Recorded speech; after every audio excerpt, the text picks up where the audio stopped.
Mesdames et messieurs, chers téléspectateurs, bonjour ou bonsoir. Tout dépend de l'heure à laquelle vous allez suivre cette émission spéciale où nous allons parler de la province du Congo central. C'est vrai, nous recevons quelqu'un qui est une personnalité dans cette province. Il s'agit de Gilles Tshoumboulenda. Il est conseiller en charge de la communication, conseiller politique du gouverneur ad interim. Salut, cher conseiller. Salut mon cher André, salut à toute la population du Congo central qui nous suit à ce net. Voilà, chers téléspectateurs, il y a eu des déclarations qui ont été faites par l'honorable Miller Lutelo, député national élu de Matadi. Il a fait des déclarations, en tout cas, je cite, « Nous sommes errés, qu'on est en train de construire une nouvelle morgue. Comme vous le savez, nous avons tapé le poing sur la table pour que nous puissions avoir cette morgue. Mais ce qui m'a attristé, même les briques qu'on a utilisées pour la construction de cette morgue sont venues de Boma. Est-ce qu'à Matadi, il n'y a pas de briquetiers? C'est vraiment honteux. » Il ajoute en disant, allez au gouvernorat actuel. Il y a 5 Matadiens en tout cas. S'il y a 5 Matadiens en tout cas, je ne sais pas. Je ne sais pas s'il y a encore 5 Matadiens au gouvernorat. Or, nous sommes au chef-lieu de la province du Congo central. Conseiller Gilles Tshoumboulenda, d'abord cette affaire des briques qui proviendraient de la ville de Boma. Qu'en pensez-vous? Merci André, et je suis très content que ce soit vous qui posez ce genre de questions parce que il faut faire comprendre à la population qui nous suit à ce moment que c'est par votre canal que l'honorable Miller a tenu ses propos, que je qualifie pas de trop responsable. Vous savez, toi et moi, excusez-moi de te tutoyer, mon cher ami, nous sommes des enfants de l'honorable Lutelo.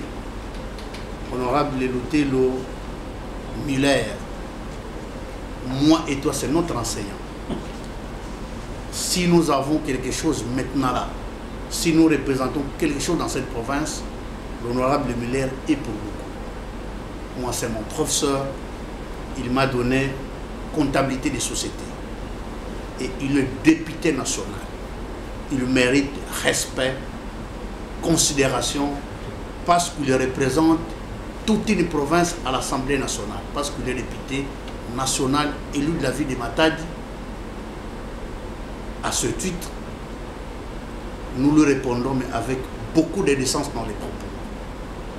Vous savez, lorsqu'on est content qu'on ait construit la morgue, cette même morgue, par ton micro, les propos ont circulé qu'elle n'avait pas une capacité de 20 corps.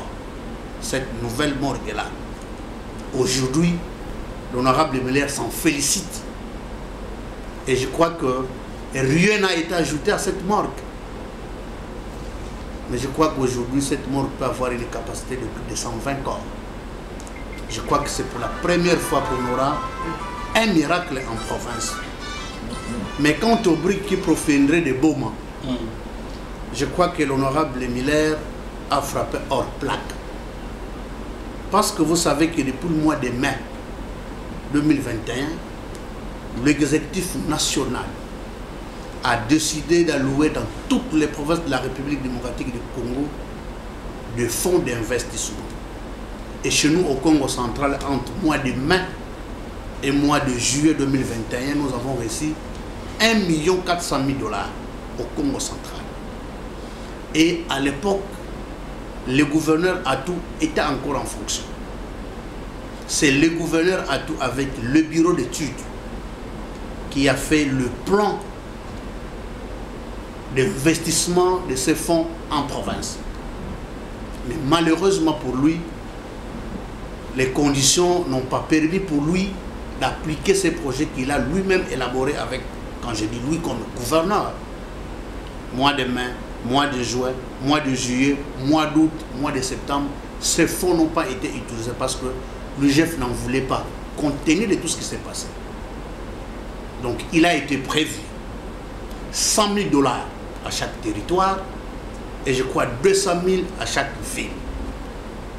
Dans le cadre de la ville de Matadi, nous avons la morgue, nous avons la route Rond-Point Nzanza, Kambanana, nous avons le pont Citra et beaucoup d'autres choses qui sont faites dans la ville de Matadi. Mais la morgue de Kinkan dans le marché a été gagnée par la société Makayaleuse. Makayaleuse n'est pas de Kimpes. Il ne vit pas en Banjangung. Il ne vit pas à Tuela. Il vit à Boma. Mais il est malheureux pour un homme d'État de cette trempe, de cet acabit, d'oublier qu'il faut commencer par là. Makayaleuse, qui a son siège social à Boma, trouve que pour la société, prendre les briques ou faire façonner les briques à Boma coûterait beaucoup plus moins cher que le faire à Matadi. Et même s'il les faisait venir en Chine ou au Japon, qu'est-ce qui est important? L'important, c'est construire la morgue selon les exigences de la province. Donc je crois que c'est un faux débat.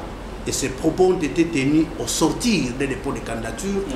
Donc on veut attirer la sympathie de grands électeurs, mais aussi de la population. Et donc je crois que c'est un faux débat. L'honorable Miller devrait beaucoup plus aller à l'essentiel. Mais quant aux briques qui proviendraient de Boma, c'est une masturbation politique. Nous, on n'en fait pas attention parce que ça n'a ni tête ni queue. Makayaleuse a son siège social à Boma. Celui qui construit la morgue, il peut même le faire en Banjangung. L'essentiel pour lui, qu'il trouve un transport qui va le faire parvenir ici à Matadi et que les travaux avancent normalement. Le reste, oui, c'est la population de Matadi qui est le bénéficiaire du service de cette morgue. Alors, cher conseiller, est-ce que vous avez, les gouvernements provinciaux avaient-ils lancé un appel d'offres pour que Makayaleuse puisse bénéficier de ce marché? Je crois que je ne suis pas capable de répondre à cette question. Il y a toute une cellule de passation des marchés qui se trouve être à la résidence officielle. Vous êtes un journaliste d'investigation. Je crois qu'il y a Papa Edgar et notre grand frère Eric Lubamba qui s'occupe de ces choses. Je crois qu'à l'époque, le travail a été fait. Le gouverneur a tout est encore gouverneur. Je t'ai dit que l'argent est venu depuis le mois de mai. Et donc, toutes ces choses ont été faites entre ces temps. Donc, je crois qu'après ici, vous pouvez partir voir Eric Lubamba et Papa Edgar. Ils vous en diront plus. Je crois que toute la procédure était respectée. Si la procédure n'était pas respectée, je crois que c'est le Congo central où nous avons des chantres politiques. On aurait déjà fait allusion à ça. On aurait déjà fait allusion. Mais pour le cabinet du gouverneur qui n'a plus 5 matadiens, oui, je crois que c'est nous allons arriver là-bas. Comme vous avez posé la question de manière condensée, je voudrais qu'on réponde et puis qu'on en finisse avec voilà, ça. Alors, cher conseiller, déjà, l'honorable Miller est en train de fustiger cette injustice qu'il y a ici au gouvernorat du Congo central. Il semble qu'il n'y a pas plus de 5 matadiens qui travaillent chez vous ici. Nous voulons avoir la lumière sur cette question. Est-ce que c'est une vérité, un mensonge, ou quelles sont les données que vous allez donner à la population finalement qui est en train de nous suivre en ce net moment? Honorable Miller, est-ce qu'il a trouvé cette information à la source, ou sinon vous pouvez dévoiler à nos téléspectateurs? Nous qui avons fait les humanités littéraires, nous disons ridiculum est. Donc il est ridicule. Donc il est ridicule de ne rien dire au sujet des choses que nous savons tous. La ville de Matadi, c'est une ville cosmopolitique. Et on suppose qu'au cabinet du gouverneur, on doit avoir les ressortissants de 10 territoires et de 2 villes. Mais je crois que parmi les bénéficiaires de tous ceux qui travaillent au cabinet du gouverneur, c'est la ville de Matadi. Mais aussi, il faudrait que l'honorable Miller nous définisse qui est Matadien, qui ne l'est pas. Moi, j'ai quitté le village en 1992, je suis venu à Matadi. Je fais mes enfants ici à Matadi. J'ai un domicile ici à Matadi. Je ne sais pas de manière vulgaire, vous allez m'attribuer quelle casquette. Vous connaissez le directeur du cabinet du gouverneur Dieudonné Mwezoul. Parce que si l'honorable Miller estime que un Matadi que celui qui est né à Matadi, je voudrais vous citer quelques-unes des personnes qui sont nées à Matadi, qui travaille au cabinet du gouverneur. Est-ce que vous en êtes prêts? Allez-y. Dieudonné Mvozo, directeur de cabinet, il est né où? Professeur Ngoma, le directeur de cabinet adjoint en charge des questions administratives et politiques, il est né où? Le coordonnateur du bureau d'études MacArthur, il est né où? Lumba Bao est né où? Anderson Ngimbi, caméraman, il est qui? Papa Mpas, il est qui? Je crois qu'il y a beaucoup, je vous dis, ils sont plus de 20. Si on estime que Matadien, que celui qui est né à Matadi. Mais c'est là aussi une discrimination. Parce que moi, je suis né à Matambengi. À 18 ans, j'étais déjà à Matadi parce que j'ai eu mon diplôme d'État à Londi. C'est depuis 1998 que je suis ici à Matadi. J'ai un toit ici à Matadi. J'ai fait mes études ici à Matadi. J'ai fait mes enfants ici à Matadi. Vous estimez que je ne suis pas matadien? C'est une discrimination. Et je crois que ce sont des propos qui ne peuvent pas sortir de la bouche d'un Neui. Parce que si l'estime que est Matadi que celui qui est né à Matadi, nous allons demander à tous ceux qui sont venus d'autres territoires de ne plus voter pour nous. Parce qu'elles ne sont pas Matadi. Nous allons demander à tous ceux qui sont venus de Lopula, de Boma, de Tchela, Banzangunguloze, Madimba, Kimvula, Kassangoul, qui vivent ici à Matadi, de ne plus voter pour l'honorable Miller. Parce qu'il ne les reconnaît pas comme Matadiens. Un Matadien, à mon humble avis, que celui qui a trouvé Matadi comme second lieu d'habitation. Quelqu'un peut provenir de Boko. Il vient à Matadi depuis 2018. Il a un domicile ici. Il est Matadien. Donc c'est comme ça que je dis que c'est un faux débat, mais je crois que pour un élu du peuple, pour quelqu'un d'une grande vertu comme l'honorable Miller, il doit éviter de tenir ce genre de propos qui peuvent les rattraper, et surtout qu'on est à la veille des élections de gouverneurs et post-gouverneurs. Je crois qu'il risque d'être un gouverneur de ceux qui sont nés à Matadi et pas gouverneur de toute la province du Congo central. On a entendu presque le même langage avec l'honorable Papi Mantezolo, qui a parlé d'un chef, un CP qu'on aurait nommé de l'autre côté vers Louf, je crois. Il a parlé, il a dit qu'il est des Lukula. Et donc, il a essayé de fustiger en quelque sorte, de la même manière qu'il a fait l'honorable Miller Lutelo. Qu'en est-il? Quelqu'un qui n'a jamais été à Boma, à Matadi. Ce sont des réflexions de bas étage. Moi, j'ai connu un chef de poste au péage de Louf qui s'appelle Zoulou. Il est d'où? Il est de Mazangou. On a eu un gouverneur qui était de Mazangou, cousin propre au gouverneur Adou. L'honorable Mantezo à l'époque a dit quoi? C'est un problème de compétence.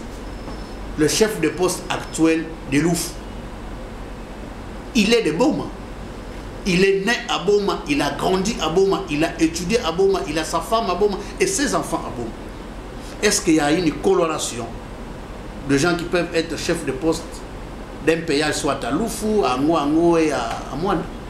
Ce sont des débats de bas étage. Ce qui prime, ce sont les compétences. On peut avoir un Chinois qui proviendrait de Shanghai, mais s'il a des compétences à un certain poste qui ne requiert pas certaines restrictions, je crois que, et pour preuve, ce sont presque les gens qui ne sont pas des originaires que j'ai remis. Et c'est comme ça que moi, je voudrais, si j'étais un élu national, si j'avais un mandat du peuple, j'aurais fait une proposition à ces gens. On retourne à l'époque du maréchal Mobutu, où les administrateurs du territoire et les gouverneurs n'étaient pas des originaires. Parce que ceux-là auraient travaillé réellement pour la province. Parce qu'il n'a pas de frères, il n'a pas de soeurs, il n'a pas de copains, il n'a pas de copines. Comme nous tous, nous travaillons pour des copines selon une certaine opinion. Et donc, voilà, selon l'honorable Miller Lutelo, il y a beaucoup de gens aussi qui le disent, et c'est la vérité. Il semble que jusqu'à preuve du contraire, il n'y a pas encore eu un Matadien à la tête de la province. Voilà pourquoi lui, il est tenté de lutter pour qu'il soit élu. De l'autre côté aussi, nous avons le gouverneur à l'intérim, Justin Lemba, qui est candidat à gouverneur. Et vous ne pensez pas qu'il faudrait quand même laisser un peu la chance à celui qui se déclare être matadien de diriger la province? Moi, je reconnais en l'honorable Miller le caractère de manager. C'est lui qui m'a dit, dans son cours de comptabilité de société, celui qui ne manage pas, celui qui ne délègue pas ne manage pas. Ce n'est pas à moi et à toi qu'il doit dire ça. Nous n'avons pas la compétence de nommer un Matadi à la tête de l'exécutif provincial.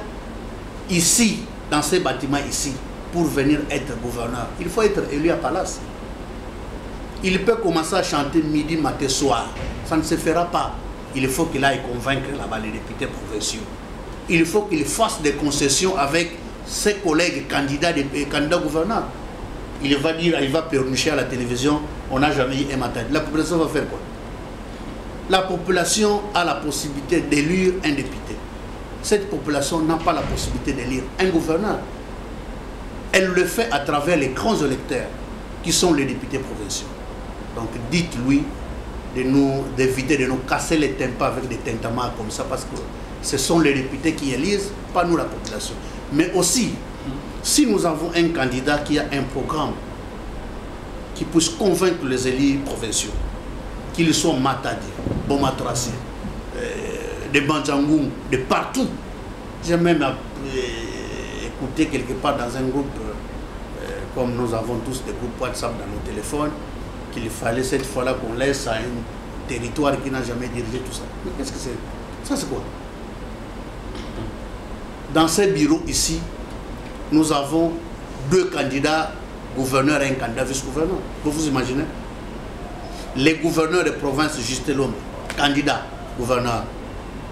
Mais il a comme le secrétariat du gouvernement n'a pas de locaux ailleurs. Ils ont des locaux dans ces bâtiments ici. On a été diablement surpris d'avoir appris que même Maître Mavouemba, qui a été nommé par le gouverneur intermédiaire ici, est candidat gouverneur. Comment vous avez jugé ça? Eh bien, écoutez, les ambitions, elles sont partout.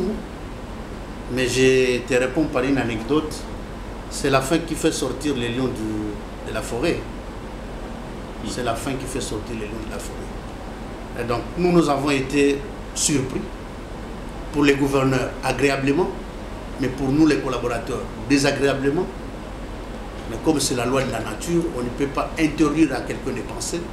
On ne peut pas casser les ambitions de qui que ce soit. Et donc, ce sont les grands électeurs qui vont en juger l'opportunité.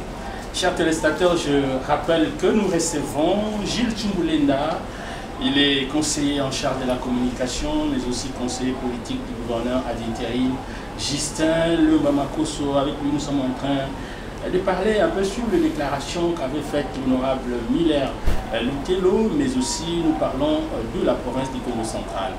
Plusieurs Matadiens, sinon plusieurs personnes étaient surpris d'entendre que le gouverneur Justin Lomba-Makosso est aussi candidat au poste du gouverneur. Est-ce que vous ne pensez pas que c'était pour lui un moment d'aller se reposer, parce que quand même il a déjà fait son temps, mais il devait laisser aussi aux autres de le faire? Le gouverneur est candidat, gouverneur, parce qu'il a quelque chose à donner, mais nous sommes dans une compétition qui est légale. Les gouverneurs peuvent ne pas être candidats, mais les candidatures demeureront. Donc le gouverneur, lui, n'a pas la possibilité d'interdire à qui que ce soit de ne pas être candidat parce que lui, il l'est. Non. Nous avons appris que même Eric Ngoma, Maître Eric Ngoma, il est candidat vice-gouverneur. Vous aussi, vous avez annoncé votre candidature, bien qu'à la 2h mi-temps, vous vous êtes retiré de la course. Le gouverneur Justin Lomba est candidat. Nous, ses collaborateurs, et lui-même, après beaucoup de réflexions, nous avons estimé, nous avons remarqué qu'il a beaucoup à donner pour cette province. Pour preuve, vous savez que depuis 2019 jusqu'à septembre 2021, les actions dans cette province étaient à compter au bout des doigts. Dans 5 mois, Justin Lomba a changé l'image de la province. À un temps record, il a changé l'image de la province. Les morgues sont construites. Les routes sont construites. Les écoles sont réhabilitées. Les hôpitaux sont équipés. Je crois en 5 mois, autant d'actions, une quarantaine, il y a de quoi estimer que avec le temps qui reste, 2023 sûrement, c'est l'année électorale, mais rien ne dit qu'on aura élection au regard du temps qu'on a perdu avec ce diable du coronavirus. Si par mégarde ou si par manque de moyens on peut aller au-delà de 2023, nous pensons que Justin Louemba peut encore donner plus que ce qu'il a donné dans 5 mois. Depuis que Justin Louemba est gouverneur dans cette province intérimaire, on ne connaît pas un non-paiement de salaire. Mais moi, dans cette province, j'ai déjà fait 4 mois, jour pour jour, sans être payé. Les conditions sont les mêmes. Rien n'a changé. Et parfois, hier, on avait beaucoup plus de ressources qu'on les a aujourd'hui.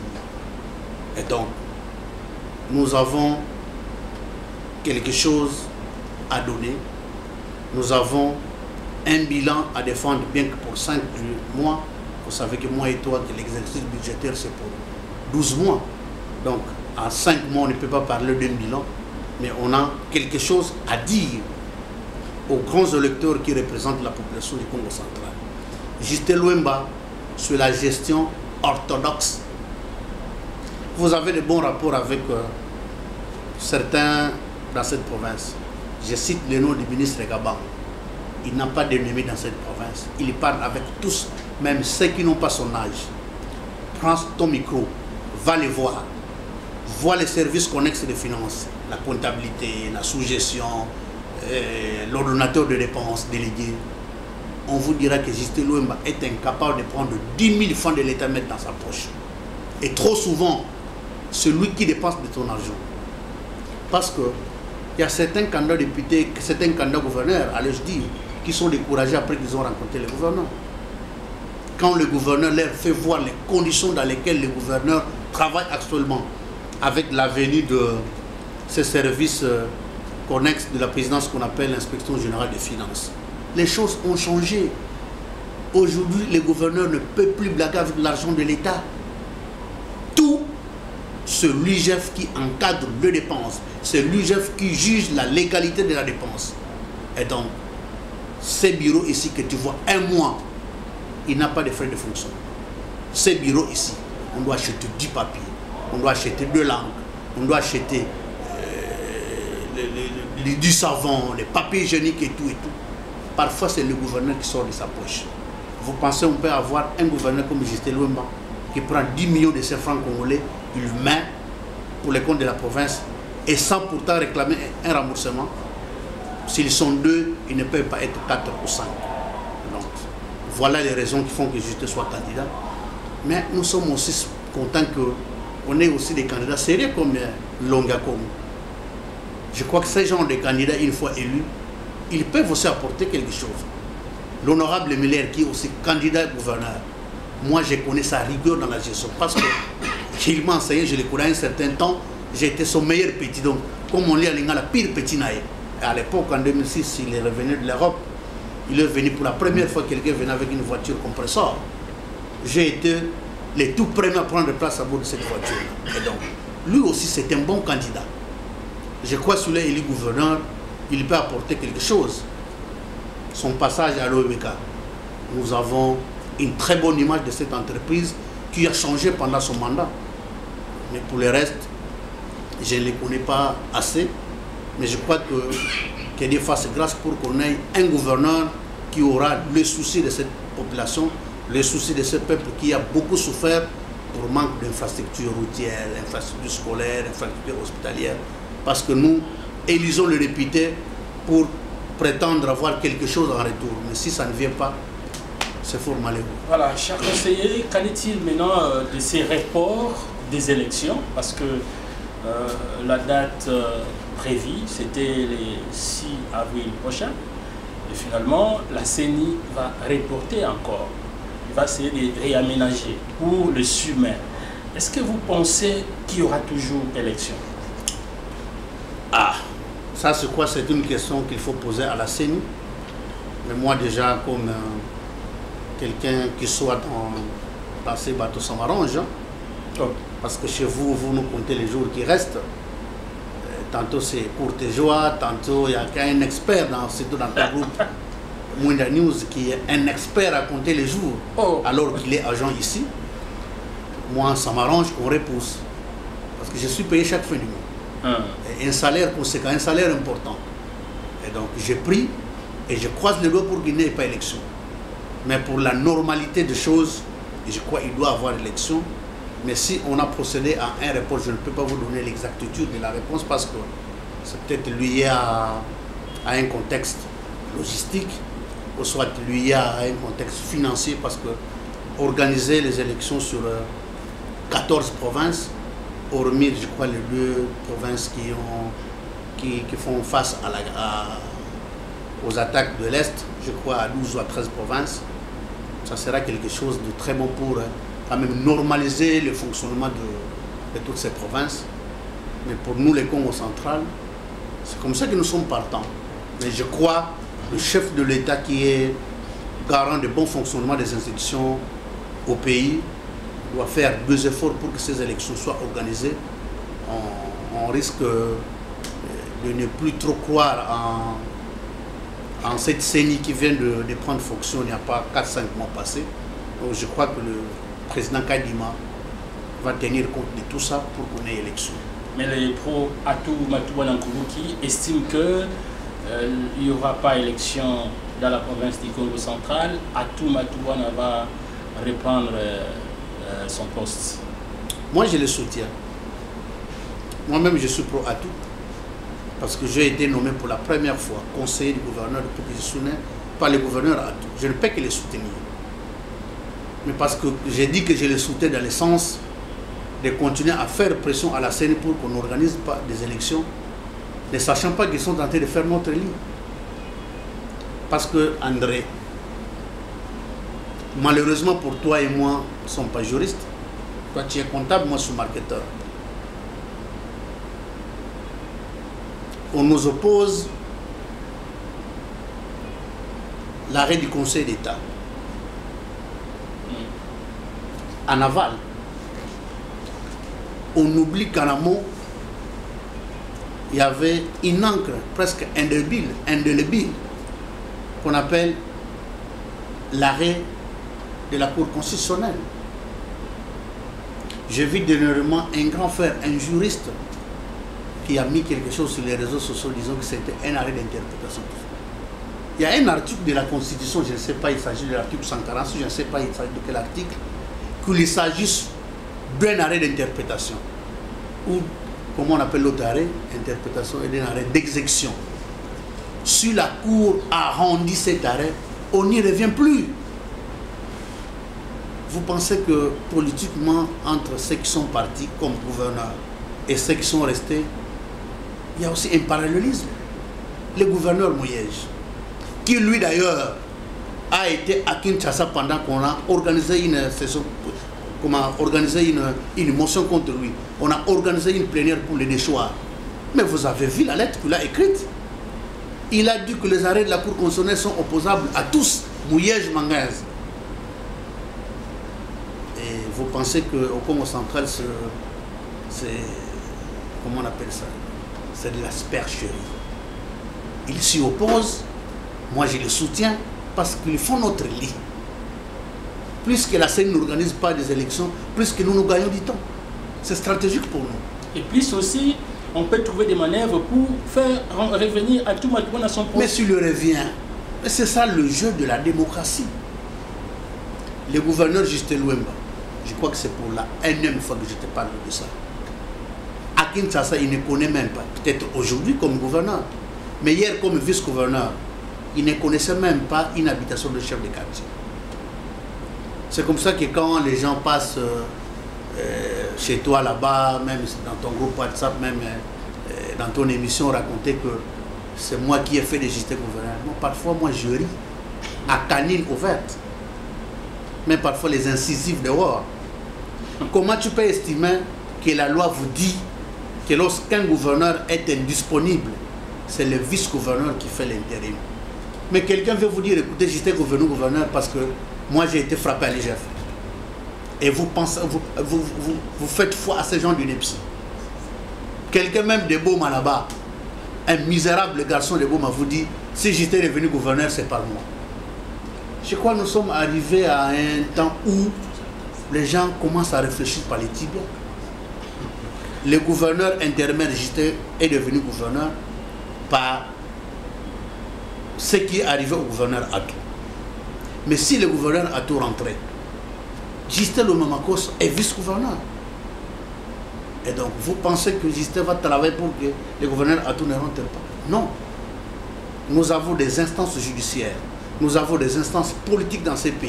Nous avons appris à chaque fois que vous apprenez les retours imminents, entre guillemets, d'Atouma Toubouana, chez vous, ici, vous tremblez. C'est tout ce que nous apprenons. Est-ce que c'est vrai ou c'est faux? Trembler comment? Parce que même si le gouverneur a tout resté, il rentre aujourd'hui. Moi, aujourd'hui, là, je suis encore conseiller. Qu'il rentre ou qu'il ne rentre pas. J'ai été nommé le 11 juillet 2019. Le jour où j'ai pris possession de mon bureau. Toi, tu étais parmi ceux qui ont participé à la remise et reprise entre moi et mon frère René Nobas. Je connais. Et je connaissais depuis ce jour-là. J'entre par un arrêté, je sauterai par un arrêté. Même s'il revient maintenant là. Moi, je sais un jour, il y a quelqu'un qui mettra fin à mes fonctions de conseiller. Voilà, merci beaucoup, conseiller Gilles Tchoumoulenda. D'ici là, nous allons mettre un terme à cette émission. Mais il y a une question qui revient. Beaucoup étaient surpris du silence du gouverneur ad interim Justin Lubamakoso. D'ailleurs, l'honorable Papi Mantezolo avait parlé de ça. Lorsqu'on avait démoli les maisons de la population habitant la concession de Sep Congo, le gouverneur ad interim Justin n'est pas allé voir cette population meurtrie. Il n'a jamais fait de déclarations. Les gens ont parlé, ont murmuré quant à ça. Vous avez parfaitement raison. Mais je vous dis, lorsque le procureur rend un jugement au parquet, et pourquoi la police ne fait pas de déclaration? Notre procureur général en Kalankala, Kene Kene, rend un jugement au parquet. Et pourquoi le général Placide Ignem ne fait pas de déclaration? C'est au nom de séparation du pouvoir. Ce qui est arrivé à la population de Ango a attiré le gouverneur. Mais les ennemis de la population ont profité de l'absence du gouverneur en province. Il était hameçon de service à Kinshasa et ils l'ont fait. Il n'en était pas au courant. Il n'en était pas au courant. Mais quand il est rentré, je crois un jour après, il est allé s'en rendre compte et il a fait rapport de acquis des droits. Sep Congo, c'est un fait. Je ne sais pas comment on appelle. C'était une société de l'État ou une société. Là, il faut qu'on revisite le texte. Mais les gens estiment qu'il y a des gens qui sont allés construire chez elles et qu'ils sont allés en justice. Sep Congo a gagné les procès. Et on est arrivé à l'étape de démolir. Mais je vous rassure, si le gouverneur Justin était en province, on n'allait pas procéder de la sorte. Parce que même ce n'est pas normal, ce n'est pas logique que 800 ou 900 personnes soient à la Belle Étoile. Ça, c'est inhumain. Mais il devait quand même faire une visite. Et ce qui est la visite, il l'a fait. Non, non. Vous avez des journalistes avec nous ici qui ont été de la délégation quand le gouverneur est allé à Ango. Il est allé visiter la route Ango. Mais moi-même, le même jour, j'étais là. Il n'est pas allé voir cette population. Écoutez, le jour où il est allé visiter la route d'Ango, il était avec Madame Dufonner. Oui. Mais le jour qui a suivi, il est allé à Ango. Moi, j'ai des images. Il était là. Mais quant à faire des déclarations, le gouverneur s'est abstenu de faire des déclarations au nom de la séparation du pouvoir. C'était une décision judiciaire qui a été rendue. Et lui, en tant que gouverneur ad interim, quelle solution il a apporté pour cette population-là? Il a apporté un soutien moral à cette population. En dehors du soutien moral? En dehors du soutien moral. Je crois que nous sommes un gouvernement. Le gouverneur de province est le chef du gouvernement. Le gouvernement provincial, le gouverneur statue par voie d'arrêté après débat en conseil de ministres. Donc le gouverneur de province ne peut pas se réveiller un bon matin. Il s'est dit, écoutez, je vais faire ceci, je vais faire cela. Il a des collaborateurs qu'on appelle des ministres. Et puis, l'honorable Mantezolo, il est trop attaché à son territoire de Lukula. Hier, quand le gouverneur a tout allé dormir chaque samedi en Banamou, est-ce qu'il disait ça? Dis-moi un peu une seule action qui soit menée par le gouverneur pour les comptes de Baf. Cite-moi une seule action. Parce que la première action que le gouverneur a menée dans les bas-fleuves, c'était samedi écoulé. Il est allé à Tchouela pour lancer le courant, pour aller équiper les hôpitaux. Il est allé à Mwanda pour la première fois, sur le chef de l'État qui venait. Et comme gouverneur des provinces, il devrait prendre toutes ses responsabilités. Le deuxième voyage, il devait aller recevoir le chef de l'État. C'est le gouverneur des provinces qui les reçoit. La troisième fois qu'il est parti à Mwanda, il est allé lancer la table ronde. Il y avait une mésentente entre Perenco et les autochtones. Et hier, il a fermé cette table ronde. Cite-moi une seule action que les gouverneurs amènent dans les bas-fleuves. Ils ont une nostalgie d'un esprit vindicatif, c'est ça le mal. Vous êtes journaliste d'investigation, fouille dans les annales, dans les images. Cite-moi une seule action. Le gouverneur a sa résidence à Boma. Mais en tant que Justin Louem, il peut aller chez lui à la maison à Boma. Il a des activités commerciales à Boma. Il peut dessiner samedi, les week-ends. Ils le seront et c'est un péché. Voilà, ce n'est pas un péché.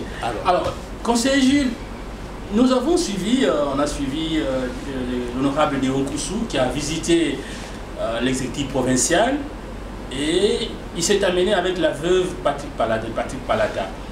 Et une promesse a été faite, je crois, pour son engagement. Expliquez un peu nos téléspectateurs, c'était quoi au juste? Nous avons perdu quelqu'un qui a choisi le Congo central comme un lieu de travail. Je cite, c'était mon ami personnel, Patrick Palata, pour qui nous avons eu beaucoup d'estime, parce qu'à un certain moment, il a bougé cette vie de Matadi. Lorsqu'il meurt, l'honorable Léon Koussou, l'un des grands notables de cette province, il a été vice-gouverneur ici, député provincial, gouverneur intérimaire, député national.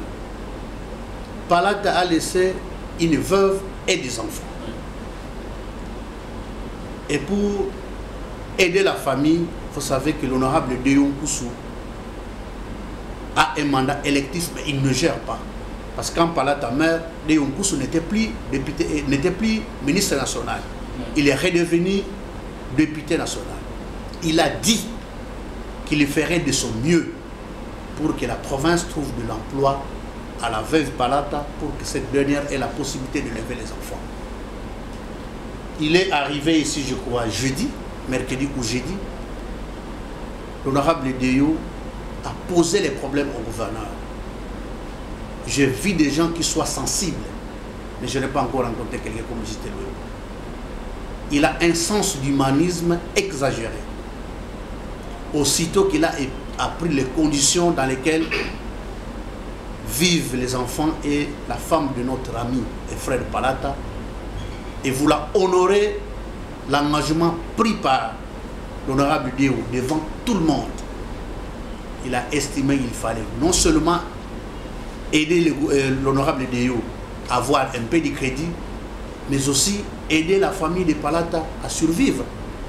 C'est comme ça que le gouverneur de province a décidé d'engager cette femme pour qu'elle ait de quoi héberger ses enfants.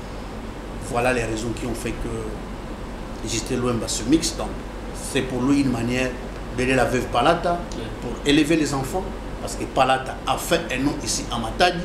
Il nous a tous informés, mais aussi pour rendre crédible l'honorable Léon Koussou, qui a dit ici qu'il est un ami, un frère pour Justin, parce qu'ils se connaissaient depuis 2006, lorsque tous deux étaient députés provinciaux élus.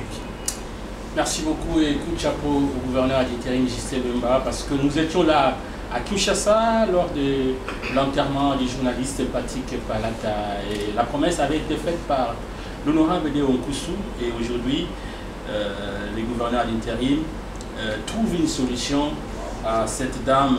Je crois que c'est une très très bonne chose. Alors, dernièrement, les journalistes étaient aussi ici parce que vous devez beaucoup d'argent au niveau de nos chaînes ici dans la ville portuaire de Matadi. Vous êtes incapable de payer. Ils ont un retard de beaucoup de mois. Et vous avez promis de faire un geste, mais j'ai essayé de demander, jusqu'à preuve du contraire, vous n'avez même pas encore donné, ne serait-ce qu'un petit quelque chose. Qu'en est-il? Ah bien, vous êtes content lorsque les choses ne marchent pas. Oh. Quand je parle de vous, je ne cible pas l'individu André, mais je cible les gens qui sont contre le progrès de la province. Nous avons signé des contrats de partenariat avec certains organes de presse au mois de janvier 2020. Mais à 3 mois, nous avons connu des problèmes avec l'UGF. L'UGF a estimé que la méthodologie qu'on a utilisée pour la signature de ces contrats n'était pas conforme aux exigences des finances publiques. L'UGF a dit « halte, on ne paye plus ». Et aujourd'hui, certains organes de presse sont à 22 mois, c'était d'autres à 20 à 21. Le gouverneur Atou est parti au mois de septembre. Quand il partait, je crois qu'ils étaient à 16 mois. Personne n'a ouvert la bouche. J'ai dit personne. C'est mon téléphone qui sonnait parce que c'est moi qui suis le conseiller en charge de la communication, moi qu'on appelait. Aucune marche n'a jamais été organisée.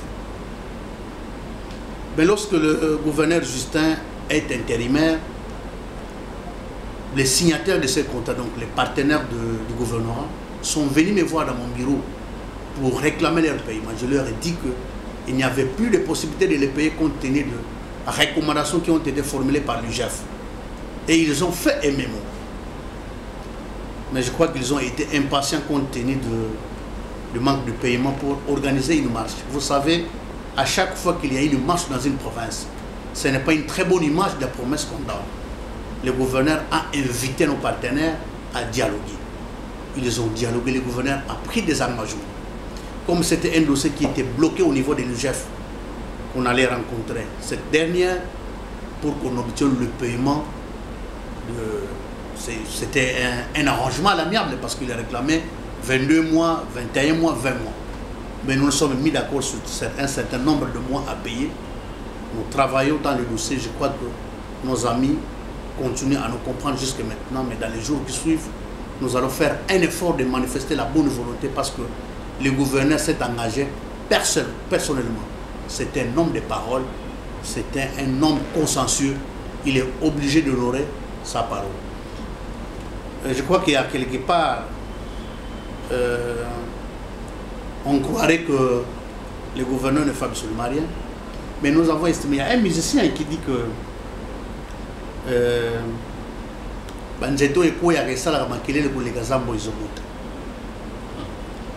vous avez l'entreprise Solimas dans cette ville, les Mondés, là tu les connais. Après ici, on va lui tendre le micro. Vous avez sûrement un représentant de Solimas, un représentant de Robert Rion pour les travaux de stade. Prends le micro, je ne parle pas trop. Parce que les gens, à un certain niveau, ont trouvé l'habitude, comme aujourd'hui le Mondélé nous a autorisé tous de griffonner quelque chose avec nos téléphones, on raconte des choses, celles qui sont vraies et celles qui ne le sont pas. Nous avons suffisamment avancé. Les travaux du stade de Boumba, on a payé à Mango parce qu'il manquait, je crois, 3 500 ou 3 millions de dollars pour que Mango finisse avec l'heure de jeu, la pose de siège, la pose de la pelouse synthétique. Et l'entreprise Solimas, notre frère Robert Young et Nekong Vaillant, a suffisamment trouvé de moyens. Dès que Mango finit avec la pause, je crois que les travaux ne vont pas tarder pour l'entreprise Solimas à finir avec les travaux de finissage. Et donc, le gouverneur Justin Louemba travaille. Si vous avez besoin de détails les plus normaux, nous sommes à la fin de l'émission. Repassez dans mon bureau, je vais mettre à votre disposition les éléments nécessaires.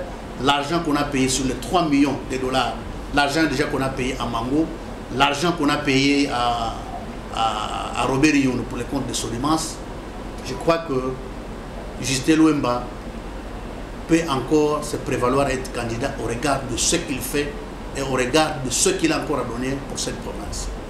Voilà, merci beaucoup, conseiller, d'avoir accepté de répondre à nos questions. Je crois que nous sommes arrivés à la fin. Et un petit résumé, je crois que vous avez répondu à l'honorable Miller Lutelo par rapport à la déclaration qu'il a faite dernièrement. Il a dit qu'il a parlé sur le brick qui proviendrait de Bouma pour la construction de la nouvelle morgue. mais aussi il a fustigé l'injustice. Il a dit qu'il n'y a pas plus de 5 Matadiens ici au gouvernorat. Peut-être pour ceux qui nous ont pris en cours de route, un petit résumé et puis nous allons mettre un terme à l'émission. Je disais à l'honorable Muller très respectueusement qu'il n'avait pas raison de tenir ce genre de propos, étant donné que celui qui construit la morgue de Matadi a son siège social à Boma, il s'appelle Makayalez, donc c'est l'ingénieur Guilhem Makaya qui est l'entrepreneur.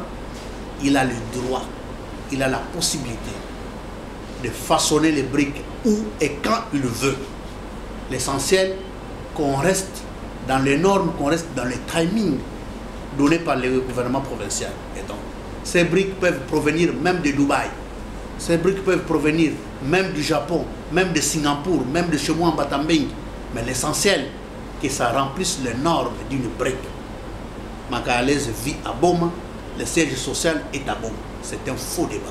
J'ai appelé ça une masturbation politique. Pour les Matadi qui ne sont pas au gouvernorat, je renvoyais la possibilité à l'honorable Muller de définir qui est Matadien, qui ne l'est pas. Parce qu'à mon humble avis, un Matadien, c'est celui qui a un domicile à Matadi. Même nos frères d'autres provinces qui vivent, qui ont choisi Matadi pour ville de résidence, on les appelle des Matadiens. Mais si est appelé Matadi, que celui qui est né à Matadi, nous allons nous charger de demander à ceux qui sont venus d'autres provinces, ceux qui sont venus d'autres territoires, ceux qui sont venus d'autres villes de la République démocratique du Congo, de ne plus voter pour l'honorable Muller parce qu'eux ne les reconnaissent pas comme des Matadiens. Ça, c'est un faux débat.